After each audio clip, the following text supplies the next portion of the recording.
Thank you for joining us for this webinar from the National Association of EMS Educators. You're hearing the voice of Nate Reese. I'm the Digital Marketing Coordinator for the National Association of EMS Educators and the moderator for today's webinar. To get us started, I just want to address a few housekeeping items. For today's presentation, attendees are in mute-only mode, but we encourage you to interact through the Q&A and chat panels so that you can speak with our presenter, and we will have time reserved at the end of today's presentation for all Q&A and to answer any questions submitted throughout. I'd also like to let you know that this webinar is being recorded. Once complete, the recording will be available through the NEMSE website and our YouTube channel. Attendees of today's live stream are eligible to receive 1 hour of continuing education credit. These credits are pre-approved by CAPSE. Near the end of today's presentation, I'll provide a link in the chat window which will take you to the NEMSE website. This link will also be included in your follow-up email after today's presentation. Once you go to the NEMSE website, you'll have the opportunity to register for your certificate. For NEMSE members, this certificate will be free of charge, and for non-members, there will be a $25 charge to receive their certificate. I'm very happy to introduce our presenter today, Mr. Paul Rosenberger. Paul is on the National Association of EMS Educators Board of Directors and is among the group that represents NEMSE in this NHTSA project. Paul, I really appreciate you taking the time to be here and sharing this information with us today. Please feel free to take it away. Right. Thank you, Nate.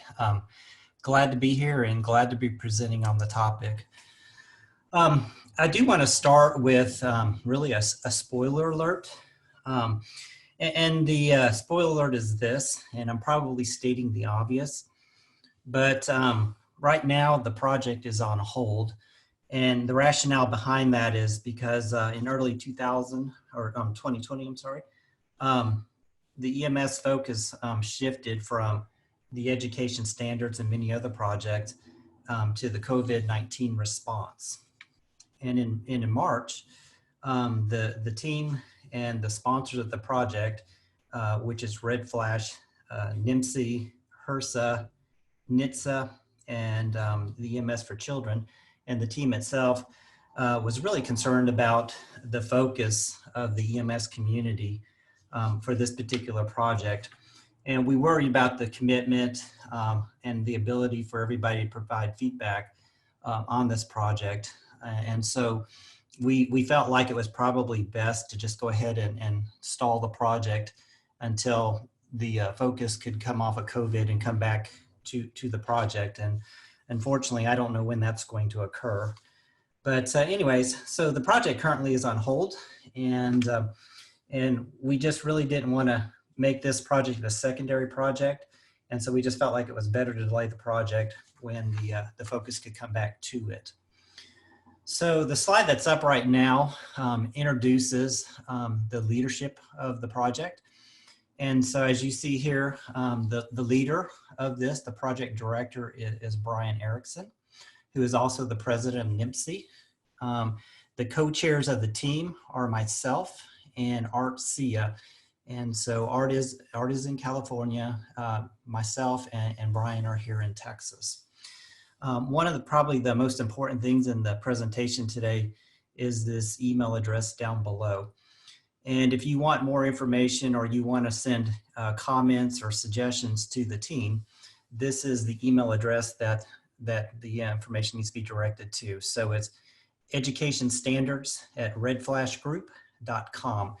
And when we finish the presentation, I'll come back to this and just leave this email address up so that people can send comments and suggestions or recommendations to the team through this particular address.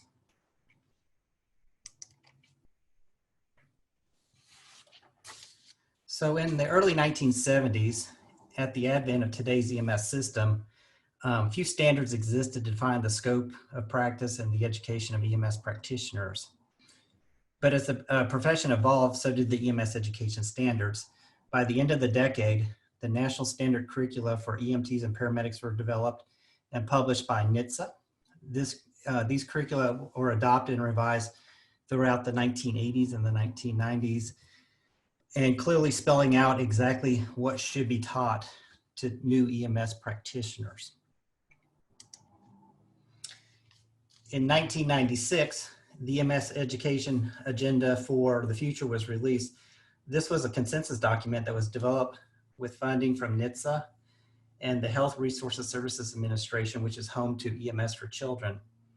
These two agencies continue to support this project and the education and funding for education in EMS in the United States. The National Association of EMS Physicians and the National Association of State EMS Directors led the process as well in early 1996. And these groups involved many numerous stakeholders.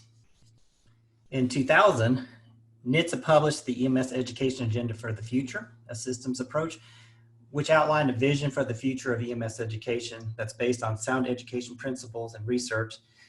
And this group was led by qualified instructors. In December 2000, representatives from 30 different EMS-related organizations met in the EMS Education Conference, which was sponsored by NHTSA, to identify the necessary steps for implementing this vision.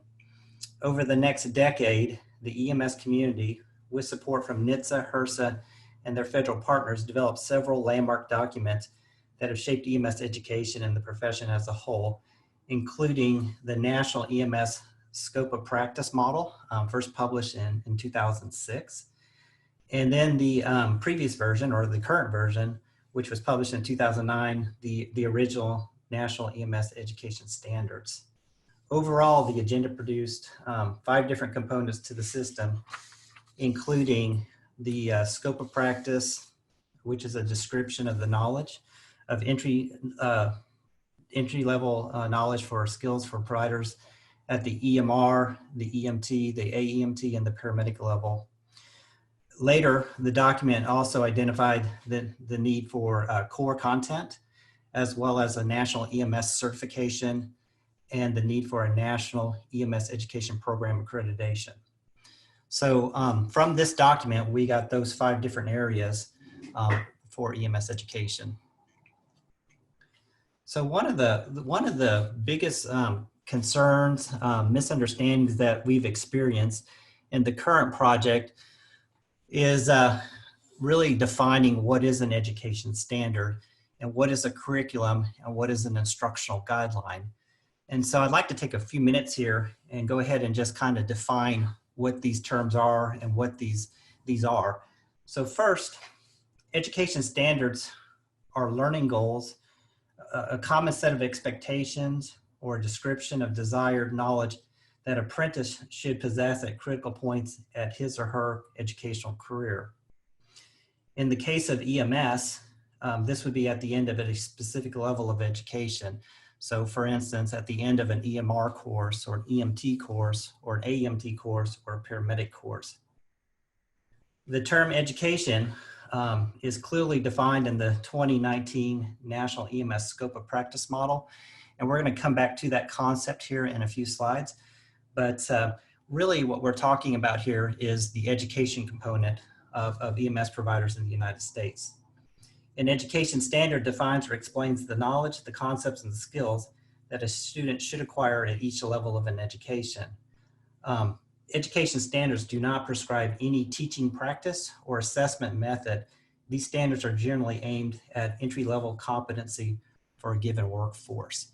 And so the standards really just boil down to areas that a provider should know when they finish a course, whether that's EMT, advanced EMT, paramedic, or EMR.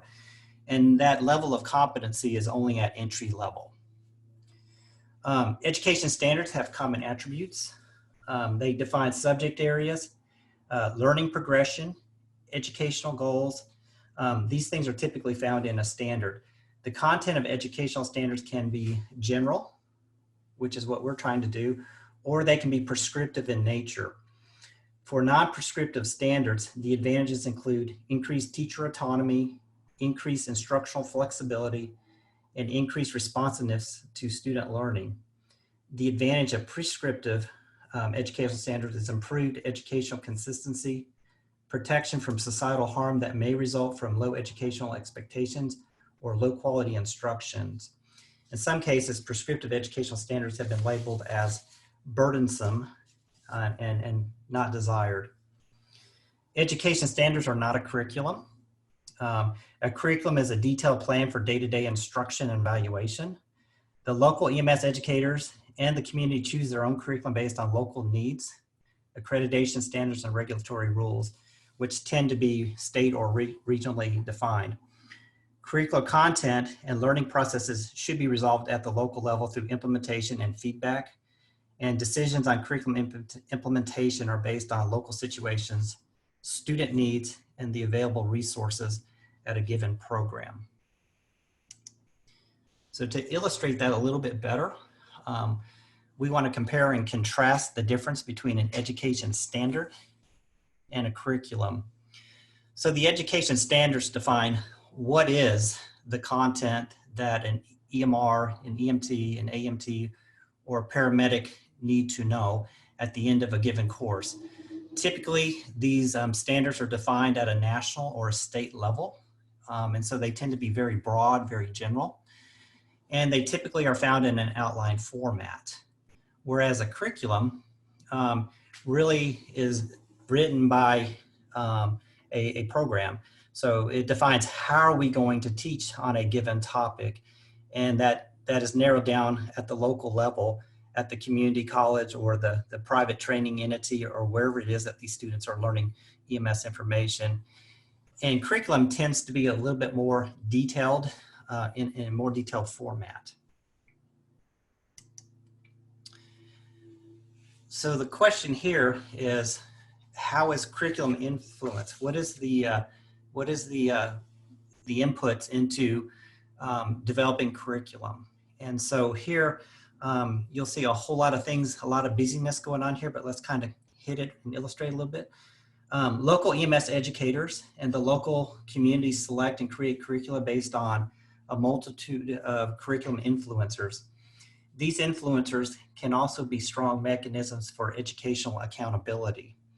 State, regional needs, accreditation standards, certifying bodies, advances in clinical care, and local policies and regulations are a few examples. Specific curricular content, instructional strategy, and competency evaluation processes should be resolved at the local level through implementation and feedback. Decisions on curriculum implementation are based on local situations, student needs, and again, available resources. So what you have illustrated here is a graphic that kind of shows everything that influences a curriculum for a educational institution. These influences are found from the federal, the state, the regional. We also have influences from the certifying body, which is the National Registry of EMTs. We also have influences from the accrediting bodies, which is COA. And then we have local input through the local community and the local medical direction.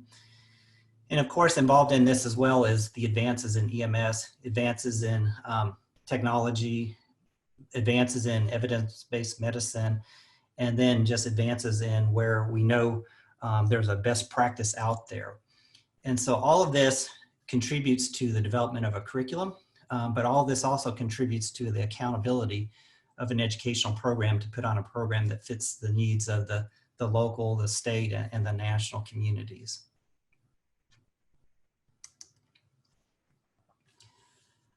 Educational standards are structured goals of content that EMS students should master in order to achieve competency at each nationally defined level of EMS certification.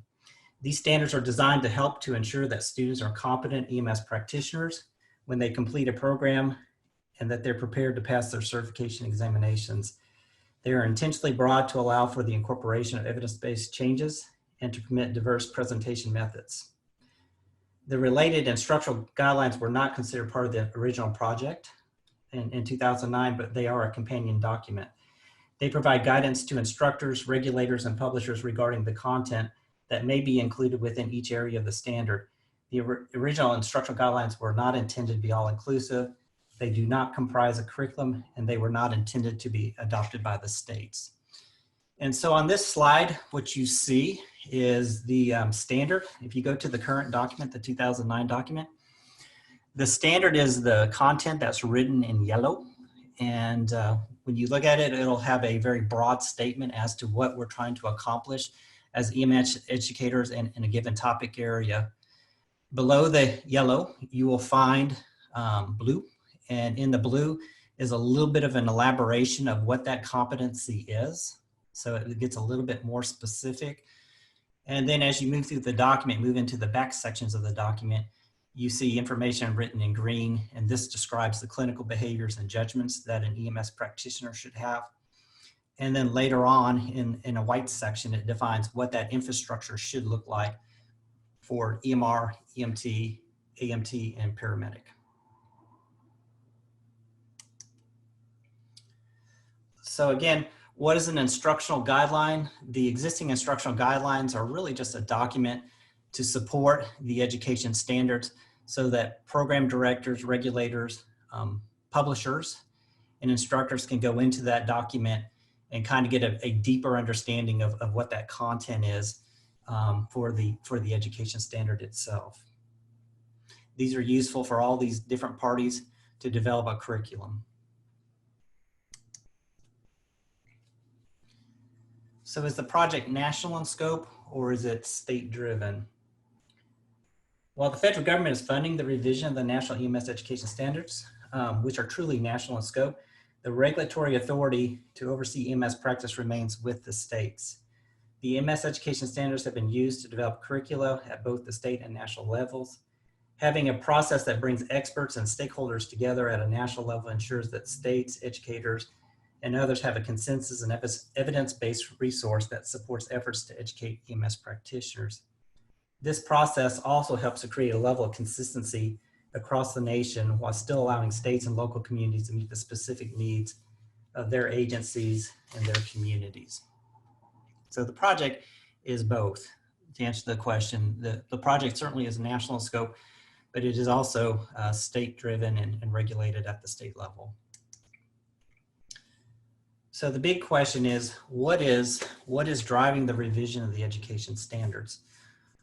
As I mentioned a little while ago, the National EMS Scope of Practice model was revised in 2019.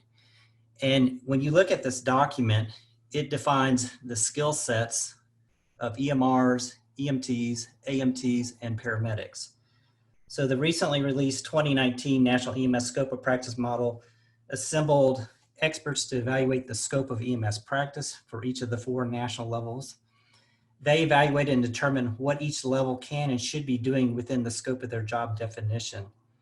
The scope of practice will be the launching pad and the guide for our project. The EMS Education Standards must now be revised to reflect any changes that the National EMS Scope of Practice model changed to ensure practitioners receive the education and training they need to perform within their scopes and to serve their patients and their communities.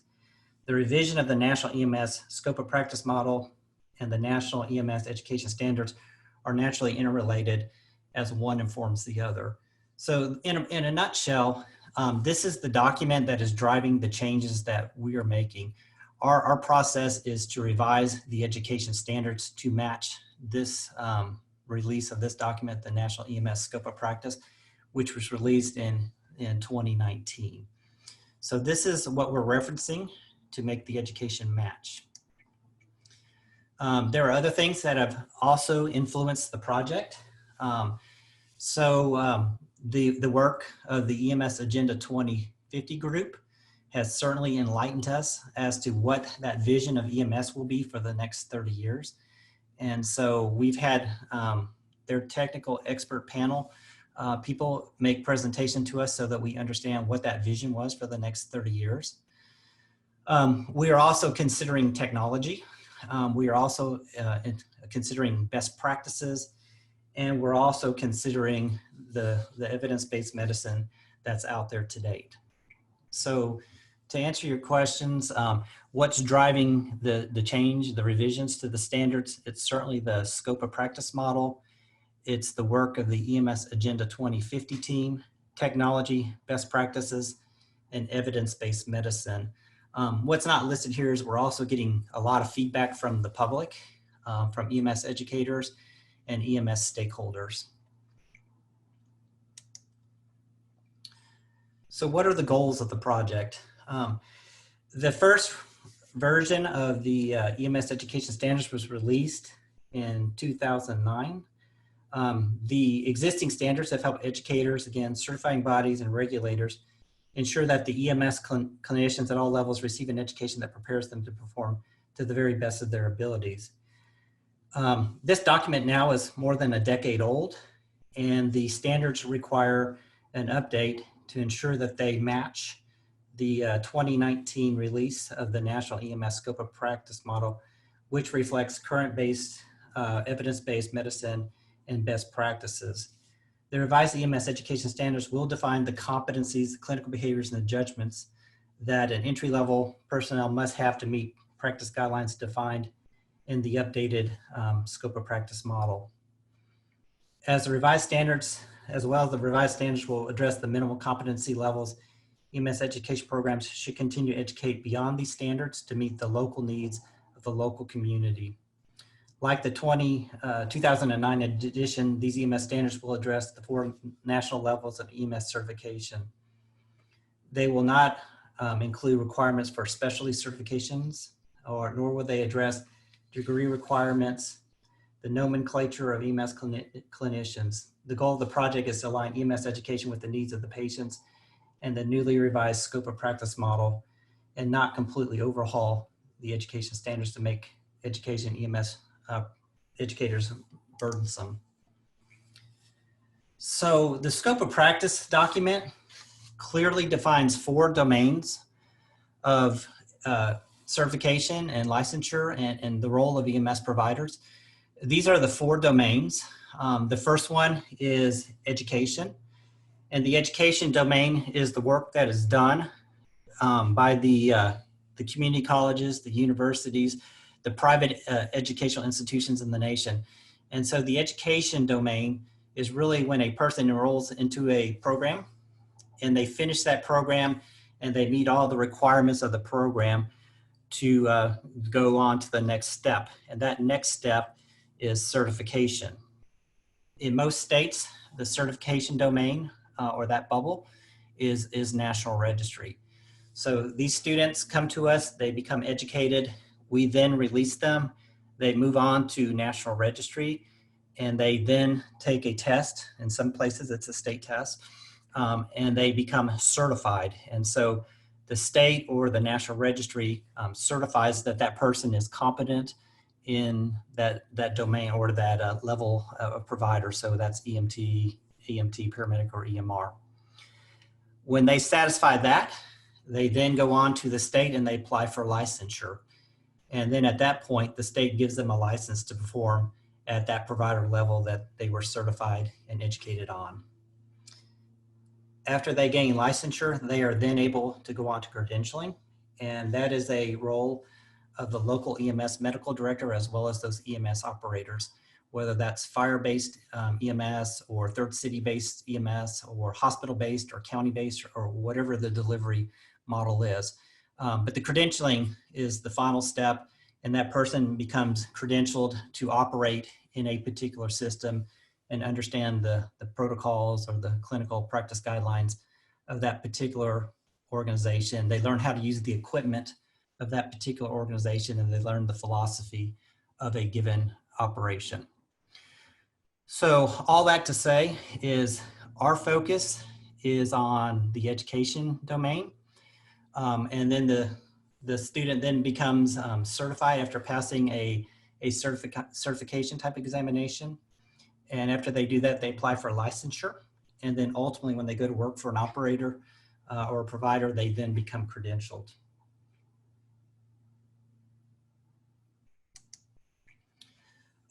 Again, I've kind of hit this already. What's not being addressed?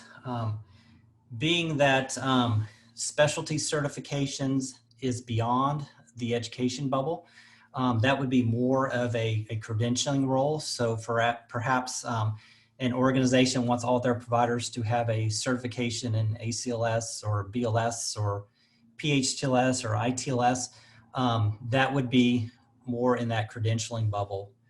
One of the things we were not going to take on during this project was degree requirements. At current, there's probably not a strong consensus as to whether a degree is or is not required. There are a lot of folks who have opinions and very strong on that. But at this point, again, our role was to overhaul or to revise the education standards and not overhaul them. And so we are not taking on degree requirements. We are not also taking on CE requirements, as that's more of a role once the person becomes certified. And then of course, the nomenclature project was a whole separate project that was conducted by a whole nother group of EMS providers. So who's behind the project? Who is updating the project? The National Association of EMS Educators is leading the revision of the education standards and has put in place a project development team with numerous experienced and well-credentialed EMS educators and physician advisors. Funding for the effort is provided by NHTSA, the Office of EMS, and HRSA, the Health Resources and Services Administration, particularly the EMS for Children group. And NHTSA is supported in their efforts by our partners, the Red Flash Group. So who's involved in this process? When we assembled the team, we tried to be as diverse as we possibly could. And so we tried to get team members who had some experience in differing types of EMS delivery. This group of EMS education experts is convening the education, and edit the education standards with multiple opportunities for collaboration and input from both the national EMS community and the public. The well-rounded and diverse team is composed of fire-based educators, college-based educators, hospital-based educators, and we have a state official on the team. In addition, there's consideration for urban, suburban, rural, and frontier geography, and the physician advisors are engaged to provide expertise on clinical content. So we were very targeted as to who we selected to actually represent the different types of EMS delivery in the United States. To date, we've had several public comment periods, and these are the stakeholders that we've heard from to date. So there's a big list here. I think there's what, 10 different agencies that have inputted, and we've heard numerous comments from the public as well.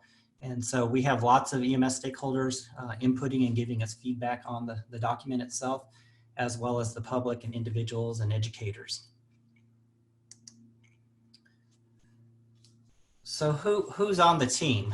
And you know, the reason why we really want to provide this is so that you can reach out to people and give us feedback, because we really desire feedback in this project. So at the top of the team is Brian Erickson. He is the project director. Myself again and Art are the co-chairs for the team. The project coordinator is Kenny Navarro. The paramedic level lead is Steve Cole. The AMT lead is Lindy Holt. And the lead for EMT EMR is Carla Short. We also have Art leading the IG team, and he's supported with Gina Riggs, as well as the other team members include Jose Salazar, Mark Malonzo, and Deb Akers. And so when you look at these folks, you're going to see that they come from all over the nation. There are folks from Texas, Oklahoma, Virginia, California, Virginia, Ohio, Indiana, and Idaho.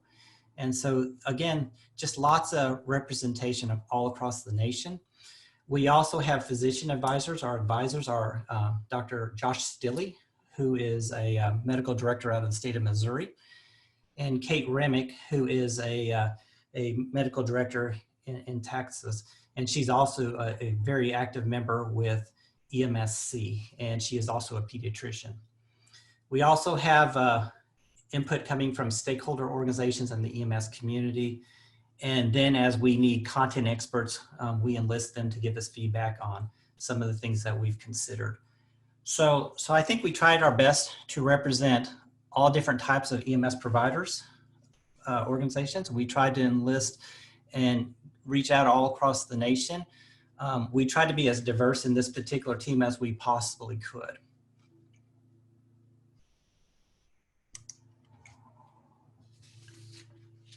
So the question is, what adjustments have been made to date? So again, I want to kind of stop here and just kind of make the announcement that again, everything we've done to date is certainly in a draft form. And we desire lots of input from the community because the input has been super valuable, and there's been some really outstanding input in the standards and the revisions that have taken place so far. So what changes have been suggested from the stakeholders, the public, and educators? And so we've kind of got these grouped according to changes that have occurred that are substantial, small, or things that are still being considered here. So the substantial area, the first thing is the pharmacological education of EMS providers. That whole section is going to be beefed up quite significantly, and that is a result of medication errors and just the emphasis on safety. The AEMT program accreditation, that's been very controversial, but I have to just say that that recommendation came from the scope of practice model team, which involved 30 different EMS stakeholders and providers. And so the recommendation for program accreditation for the AEMT programs is really not us, it's more of the scope of practice folks. That is one of the recommendations that came out of the 2019 scope of practice model. The other big change is the incorporation of pediatrics and geriatrics throughout the entire curriculum. One of the suggestions is to embed this content along with all the adult clinical practice guideline type content. And so what you'll see is that pediatrics will be not a specific chapter in the curriculum, or I'm sorry, the standards, but it will be embedded. Concepts related to pediatrics will be embedded throughout the entire education standards. Again, that will be how you implement that at the program that you teach at, will be your choice. We're just going to list the content that is required, and with the recommendation that you embed pediatric and geriatric content throughout the curriculum with adult content. Other areas that are changing, preparatory, airway management, respiration, artificial ventilation, assessment, clinical behaviors and judgment. These changes are very small. And then the other areas that we're certainly considering as we expanded the public health section, which is really remarkable, is that long before COVID came along, we were discussing the role of EMS in a pandemic or a public health arena. And so the work that's been done in this particular section really matches up well with our response to COVID-19. And of course, there's a lot of emphasis today on behavioral emergencies and wellness for EMS providers. And so those sections will be beefed up as well. Our work here is not done in those two areas yet, but we've definitely had discussion on that. One of the other changes that has been suggested, and that's the keyword suggested, is we want to get this discussion going, and it has to do with course length. And so at the very tail end of the document, you'll see that there's recommendation in hours for the different levels of providers. And so the recommendation used to be in the old standard is that EMR education was somewhere between 48 hours on the minimum side, as high as 60 hours. And so the current recommendation, or the new recommendation, is that there's new content in the scope of practice, is that the low end, the minimum number of hours remains at 48, but a program could very easily take their program from, on the high end, 60 hours to 70 hours. And so, and that's, I think there's been some confusion on that. Again, we're not raising the low side of the education. The low side remains, the minimum hours is 48. We've just raised the back end of the hour suggestion from 60 to 70 hours. On the EMT, again, you'll see that the old recommendation was a minimum of 150 hours to a high of 190 hours. Again, our recommendation that we've put forward to the community is keep the minimum at 150 and let the high end go as high as 220. And so again, that would be a decision for the program itself. And then the paramedic, again, COA defines what that ought to be. And so that's an area for COA to determine. Now coming back to the AMT, it is really the area that we see a little bit of change is the existing requirement is 150 to 250 hours. And our recommendation, when you look at the scope of practice document, there's a lot of new skills, a lot of new content for this level of provider. And the recommendation is to add 50 hours from 150 to 200 on the low side and raise it 50 hours on the high side from 250 to 300. And so I think really the comment and the suggestions that we need to hear from the public is, what does it really mean when we take AMT education from the minimum side of 150 and raise that to 200 hours? Is that a good thing or is that a bad thing? But if you look at the other three levels, really there's no change on the minimum side. The minimum for EMR remains 48 hours. The minimum for the EMT remains at 150.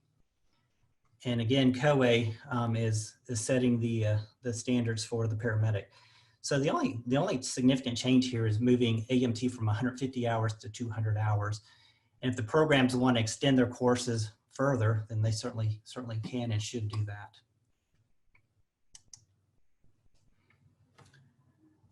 All right, so this is the project timeline.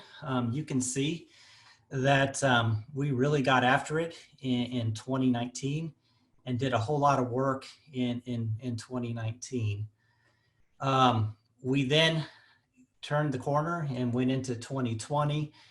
We had a meeting scheduled in early March in 2020, but we had to cancel it because of COVID. And as a result of COVID, just again, the focus is not on the project. The EMS community's focus is certainly on EMS response to COVID 2019.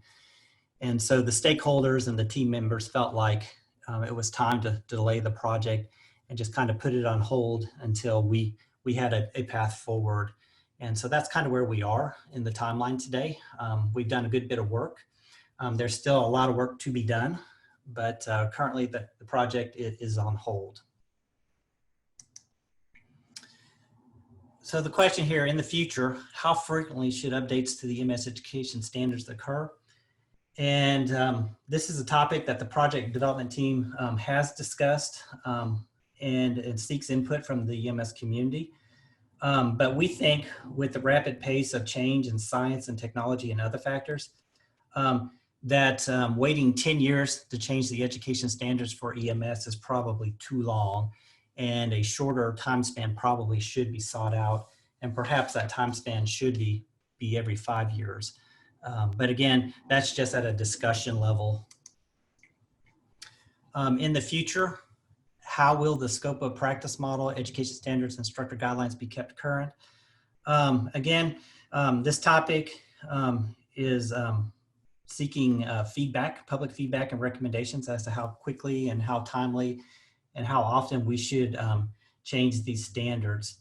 Again, when you look at the standards, you're going to note that they're very generic, they're non-prescriptive, and some of that is intentional so that the standard doesn't have to change every year, because if you look at a given topic, you're going to see that, for instance, in medical emergencies, there is standards for respiratory emergencies, and those emergencies are written generically enough that they don't have to change every time a new drug comes out.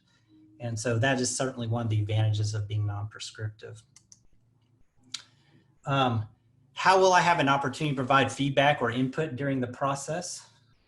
The National EMS Education Standards Project Development Team not only looks forward to stakeholder organization and community input, but we strongly encourage it. A draft of the revised standards is out there periodically.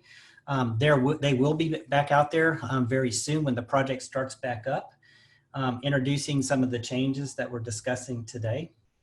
And if we go back to the very first slide with the email address, you can certainly provide information and input and comment into that particular email address. All that information goes to Red Flash, and that information is distributed to the team. The project development team will review all comments and take them into consideration as the updated standards are finalized.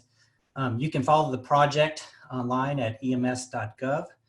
You can sign up to receive updates and other information on the project, including announcements as to when drafts are released and notification of the public comment periods. Drafts will be released for public comment throughout the course of the project, which also aim to update the EMS instructional guidelines for all 4 levels of EMS providers. All members of the EMS committee and the public are encouraged to provide feedback on the drafts. The project was supposed to be done in August of this year. Again, because of COVID, that doesn't look like that's going to occur. And so the project will be extended into 2021 because there has really been very little progress on the project since late March. So that is really the entire presentation. I'm going to go in and look at some of the questions and see if I can answer some of those questions. Let's go through here.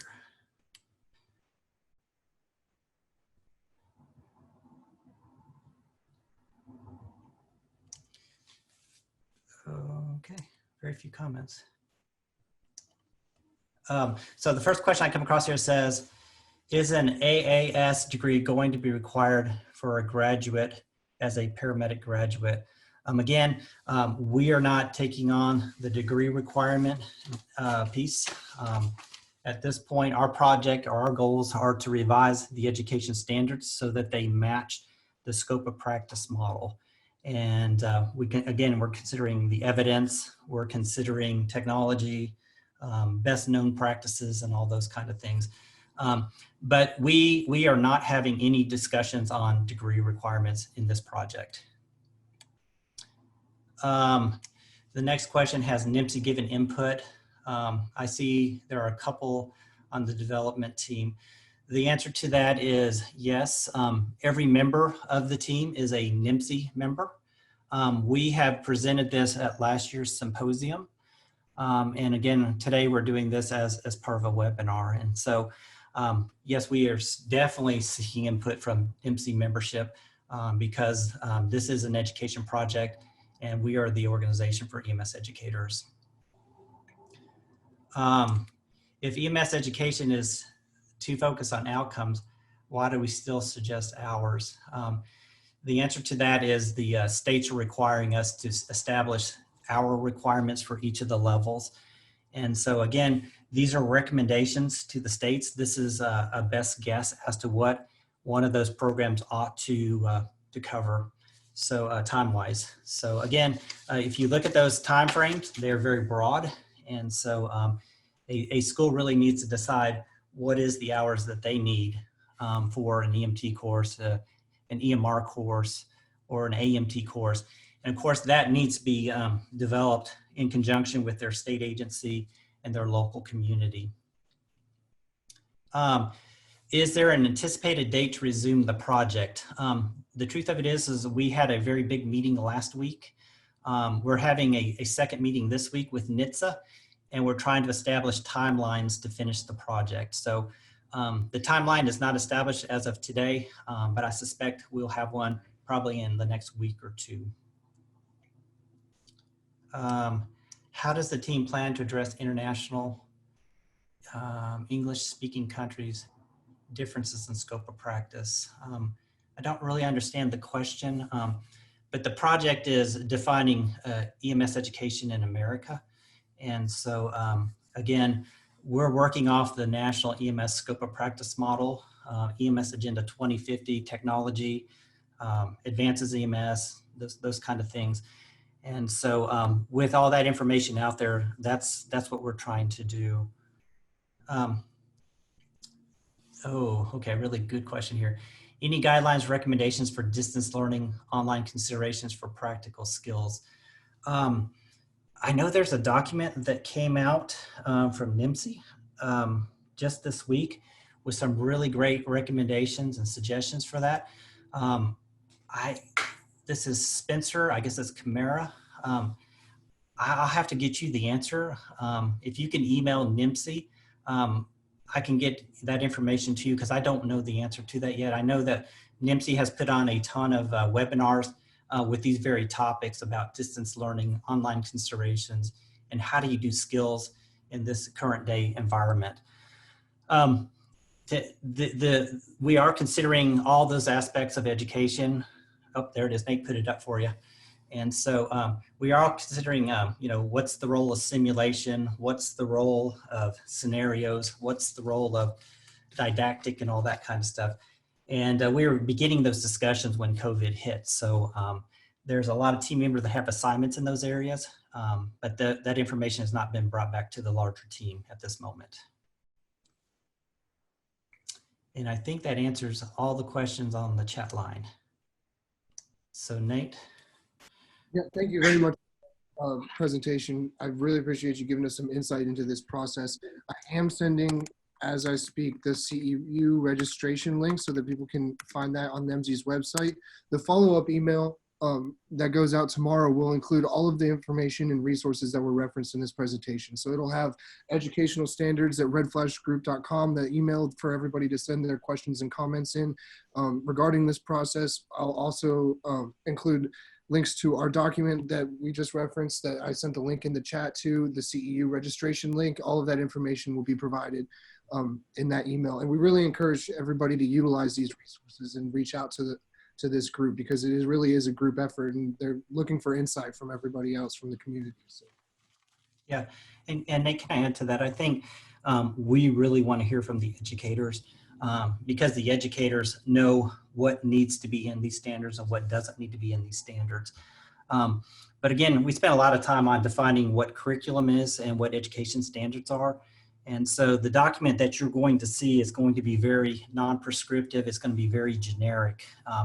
When some people say they want something in very specific, generally that's covered in a standard. So if they want what's a great example of this? If they want a lesson on COVID written into the education standards, you're probably going to find that in a section under infectious diseases. And so we're not defining every possible infectious disease. That certainly needs to be defined by the local community and the publishers. And we just know that there needs to be education on infectious diseases. And hopefully 10 years from now, COVID-19 won't be part of our society, but today it is. So again, the education standards are not prescriptive, so that they can adjust to changes in society and changes in education, EMS education. Awesome. Thank you very much, Dr. Rosenberger. And thank you everybody who was for joining and for attending. If there's any last minute questions that anybody's itching to send in, please go ahead and submit them, but we will refer those to the education standards at redflashgroup.com email, and all of these suggestions and questions that you have will be sent to the group. So if you do have anything, please feel free to get it in right here at the buzzer. But again, thank you everybody for being here, for taking the time out of your schedules for this presentation and to get some insight into this process. Did you have anything you wanted to say real quick before we sign off? Nope, I think the email address that's shown here is you got comments and suggestions. That is the place that is going to get distributed to the team. Well, awesome. Thank you all for being here and have a great and safe day.